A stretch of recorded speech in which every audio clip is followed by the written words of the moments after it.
Menanggapi usulan Gubernur DKI Jakarta Basuki Cahayapurnama atau Ahok yang menginginkan IPDN dibubarkan, Wakil Presiden Yusuf Kala justru ingin mempertahankan IPDN.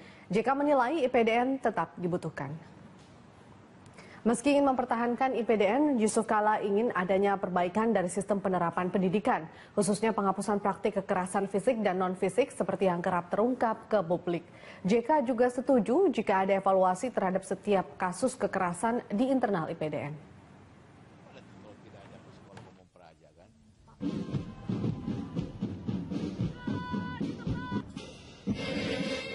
Tapi untuk khusus pemom praja, urusan di camat, lurah, itu harus ada pendidikannya. Sama dengan insinyur, ada pendidikan insinyur, ada pendidikan dokter.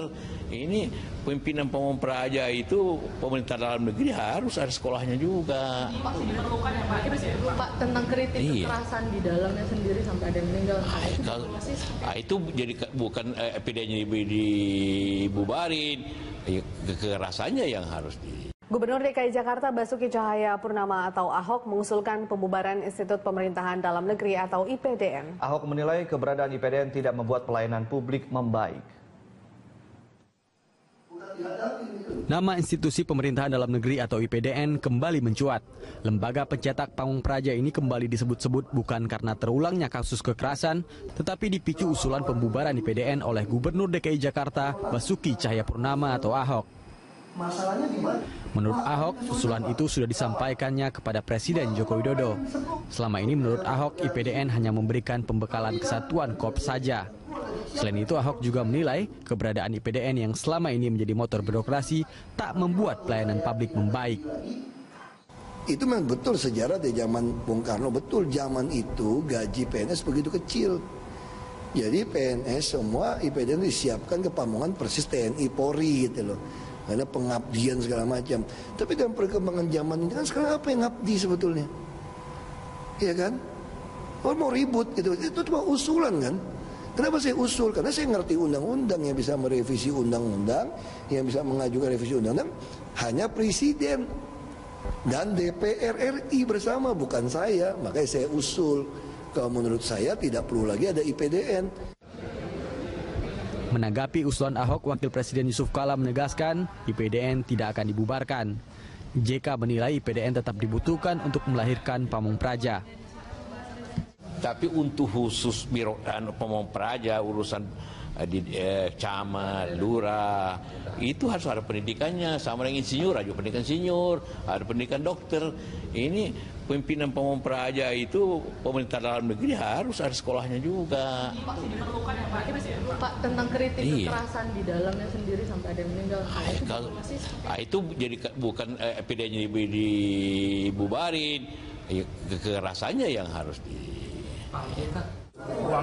Sementara itu, Menteri Dalam Negeri Cahyokumolo menilai Gubernur Basuki Cahayapurnama tidak mengerti undang-undang dan tidak memahami struktur pemerintahan dalam negeri sehingga mewacanakan pembubaran IPDN. Tanya Pak Ahok dong.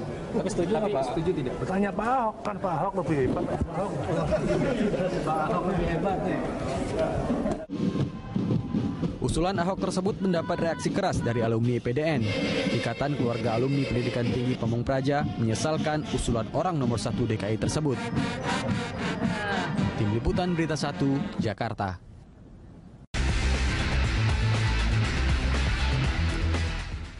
Ya, Anda kembali bersama kami, masih kita membahas mimpi Jakarta untuk menjadi Manhattan ya. Dari ini kalau Mas Nirwono, tadi Ibu Ratna mengatakan memang banyak sekali yang terkait dalam untuk menjadi Jakarta sebagai Manhattan ya, atau Orchard Road ini. Nah, salah satunya ada dari Pertamanan dan Pemakaman dan juga ada beberapa dinas-dinas lain terkaitnya. Nah, tapi apakah ini juga menjadi salah satu penghambatnya, Mas?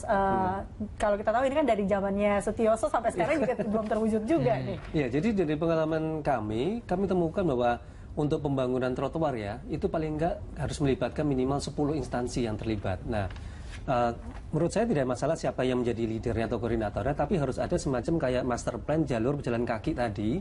Nah, ini yang kemudian disesuaikan kepada pihak internal maupun eksternal. Nah, kepada internal ini kita berkoordinasi, contohnya bagaimana trotoar tadi melibatkan 10 instansi. Yang pertama, untuk saluran airnya sendiri kita harus mengajak kepada Dinas Sumber Daya Air. Kemudian untuk perfisiknya si jalur pejalan kaki, ini terkait dengan jalan berarti dinas bina marga. Kemudian begitu masuk ke begitu ada masuk pohon dan sebagainya, masuk bangku umpamanya ke dinas pertamanan. Begitu kita nanti ada kena halte, kena jembatan penyeberangan, itu urusannya dengan dinas perhubungan begitu. Nah, begitu ada iklan, billboard dan sebagainya itu ya nanti kena ke dinas pendapatan daerah. Kemudian kita bicara nanti akan membuka lahan ke pengelola gedung ini kan mau dibuka nih. Ini berarti dinas penataan kota yang akan melakukan sosialisasi karena terkait dengan IMB dan seterusnya gitu. Di bawahnya ini masih ada dari perusahaan listrik, perusahaan telkom, perusahaan gas sampai PDAM air bersih gitu. Banyak banyak ya. Banyak. Itu ruang yang harus dikoordinasikan untuk menunjukkan betapa rumitnya koordinasi antara minimal 10 instansi tadi dalam hal mengembangkan jalur pejalan kaki selama ini di Jakarta. Apakah memang selama ini persoalan ini yang menjadi pekerjaan utama? Jadi program ini nggak pernah jadi karena masalah ini, koordinasi ini? Iya, betul. Jadi begini, lebih dari 10-15 tahun terakhir ini ya, kita mencoba untuk menyatukan 10 instansi dalam satu pengelolaan, ternyata tidak mudah. Ada 3 kendala. Yang pertama adalah sistem penganggaran kita di pemerintah pusat maupun pemerintah provinsi ya. Ini selalu masuk ke masing-masing dinas maupun perusahaan terkait. Jadi kalau umpamanya untuk pemasangan listrik ya masuknya berarti masuk ke PLN. Tapi begitu masuk ke pemasangan gas ya berarti masuk ke perusahaan gas negara. Tapi begitu masuk perbaikan jalan berarti masuk ke dinas pekerjaan umum. Nah, masing-masing yang sudah punya pos-pos anggaran ini ternyata kalau disatukan menjadi satu menjadi pembangunan namanya pembangunan trotoar gitu ya. Ini maka harus ada satu pintu yang ditunjuk untuk anggaran masuk jadi satu pintu. Nah, ini yang akhirnya membuat keberatan dari instansi-instansi selama ini untuk bergabung dalam satu, taruhlah konsorsium ya, konsorsium pengelolaan dinas pertamanan begitu. Karena di sini terjadi banyak sekali praktek-praktek kepentingan pihak tertentu dalam hal pengelolaan di bawah trotoar tadi.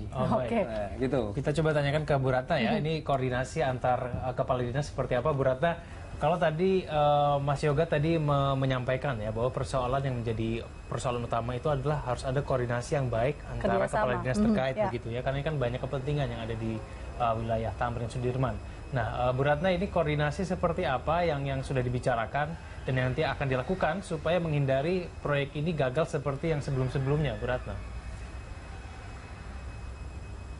Betul, terima kasih Mas. Jadi begini, kami ini akan membentuk suatu kayak tim kecil yang tadi sampaikan juga sama Mas Nirwono. Memang kayak semacam kayak konsorsium gitu antara dinas-dinas yang terkait.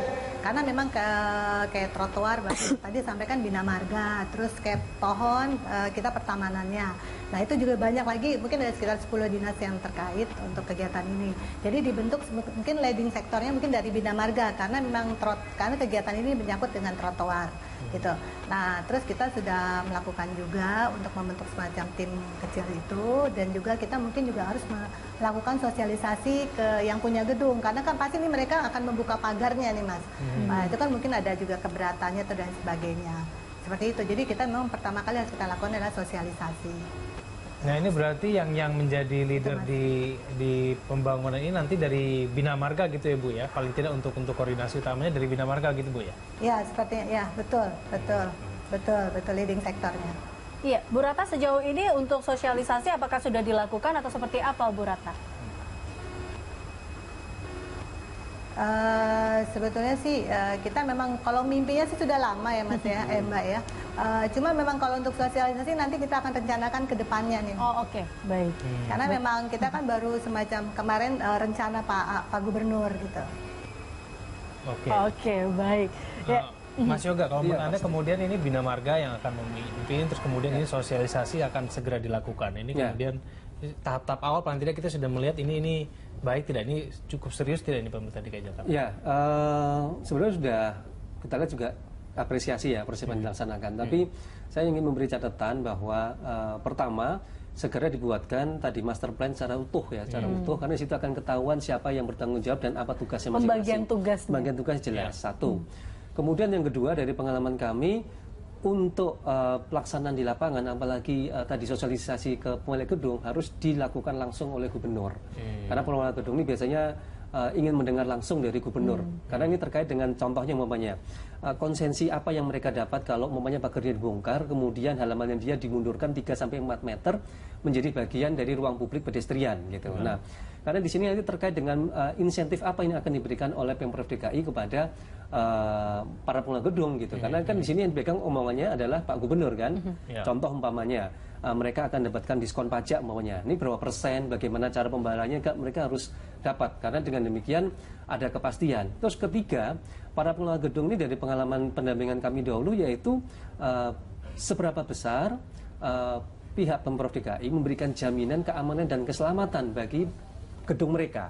Karena begitu ini pagar ini dibuka, kemudian tidak ada pembatas yang jelas antara pedestrian dengan lahan mereka, satu hal yang mereka selalu khawatirkan yaitu kita tahu karena Sudirman Tamrin jalur protokol, yaitu kalau ada demonstrasi apa yang harus mereka lakukan gitu. Nah, ini yang mengakibatkan kalau teman-teman perhatikan di jalan Tamrin terutama ya. Tamrin ini sekarang beberapa halamannya juga sudah mulai dipagar, bahkan yang tadinya cuma 50 cm sekarang sudah mulai lebih dari 2 meter karena tadi kekhawatiran terhadap kalau ada demo-demo seperti yang minggu lalu terjadi umpamanya. Nah, ini yang menjadi pertimbangan faktor keamanan keselamatan apa yang diberikan oleh kepada. Tapi kalau misalnya dindingnya dibongkar, kemudian diprioritaskan untuk pejalan kaki begitu, ini kan efeknya juga akan menambah kemacetan, bukankah begitu Mas Yoga? Lebih kemacetannya sebenarnya pada pelaksanaan pembangunan ya. Artinya kalau kita perhatikan sekarang dengan adanya pembangunan MRT, terus kemudian ada perbaikan atau pembongkaran pedestrian, pasti akan menimbulkan kemacetan. Nah, tapi ada dua pilihan sekarang. Apakah dikerjakan sekarang artinya bersama dengan pembangunan MRT, kemudian di kiri kanannya itu mungkin salah satu kiri gantian mungkin ya, pedestriannya juga dibongkar dan dirapikan. Artinya kita punya waktu yang sama, macetnya pasti akan lebih parah. Atau ini bergantian, artinya MRT dulu selesai, baru kemudian pembangunan trotoarnya, yang berarti artinya macetnya diperpanjang tapi nggak parah. Nah, ini kan pilihannya cuma dua yang harus dipertimbangkan tadi.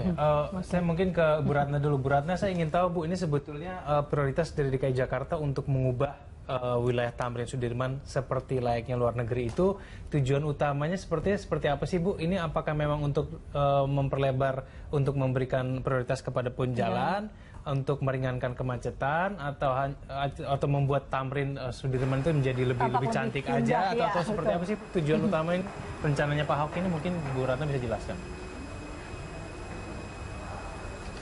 Jadi tujuan utamanya adalah seperti kita lihat kan sekarang kan sedang lagi dibangunnya MRT gitu loh Mas. Nah ini kan dengan adanya pembangunan MRT, nanti juga adanya pelebaran jalan juga itu pertama ya untuk menambah cantiknya Jakarta, kita memberikan fasilitas kemudahan untuk si pejalan kaki itu sendiri. Mungkin kalau untuk kemacetan ya kita nanti ada solusinya mungkin Mas, nanti itu kita pikirkan lagi. Nggak mungkin kita membuat indah jadi tambah macet, kayaknya enggak deh. Itu kan nanti kita paksakan juga nanti si masyarakat untuk menggunakan MRT yang sudah ada gitu loh Mas. Ini mulai pembangunannya nanti menunggu MRT selesai atau bersamaan sih Bu ini? Nanti kan tadi yang disampaikan oleh Mas Nirwono juga, kita memang harus membuat master plan yang membuat master plan, jadi pembagiannya ke dinas-dinas teknis itu jelas. Terus kedua kita juga melakukan sosialisasi ke pemilik gedung, mungkin juga nanti akan dilakukan oleh Pak Gubernur. Ya kita nanti sih kita usahakan secepatnya gitu Mas untuk dilaksanakan program kegiatan ini. Oke, baik, sebelum kita lanjutkan ini kita ada penelpon dari Pak Haryadi dari Pulau Mas Jakarta. Selamat siang Pak Haryadi. Selamat siang. Iya, silakan Pak Haryadi dengan tanggapannya. Iya, jadi pertama senang sekali itu mimpinya Ibu Ratna itu ya, itu mimpi saya juga. Udah ngebayangin bisa jalan-jalan sepanjang trotoar di jalan protokol begitu ya, untuk segera diwujudkan. Cuman saya berpikir kembali, ini trotoar yang di jalan-jalan yang ada saja yang bukan jalan protokol itu parah sekali Bu Ratna. Ya, itu bahkan yang disebut trotoar itu udah nggak ada trotoar kayaknya. Gorong-gorong terbuka, ya. Coba aja Bu Ratna jalan-jalan sepanjang jalan Ahmad Yani aja nih daerah saya. Itu yang dagang batu, patung. Wah, udah habis trotoarnya Bu Ratna. Itu gimana ya Bu Ratna ya? Terima kasih. Oke. Baik, terima kasih Pak Aryadi. Ini kayaknya kita ke Bu Ratna dulu nih. Bu Ratna langsung ditanya nih, ini gimana Bu Ratna? Trotoar udah jadi fungsinya udah berbeda sekarang. Bukan lagi tempat untuk berjalan kaki, tapi ada yang jual batu akik mungkin di situ ya. Ada juga yang jual patung, mungkin juga jadi salah satu tempat untuk sepeda motor di situ. Nah, Itu ini lagi gimana itu nih Bu masalahnya Ratna? itu. Bu Ratna bagaimana nih? Terima kasih. Jadi gini, kalau kita kan mimpinya memang ke depan nih Jakarta jadi lebih baik, lebih cantik gitu kan, lebih nyaman. Nah ini memang sedang ada program dari Pak Gubernur juga bahwa kita memang akan memperbaiki, lagi mendata juga trotoar-trotoar yang rusak, nanti akan diperbaiki oleh dari Dinas Bina Marga.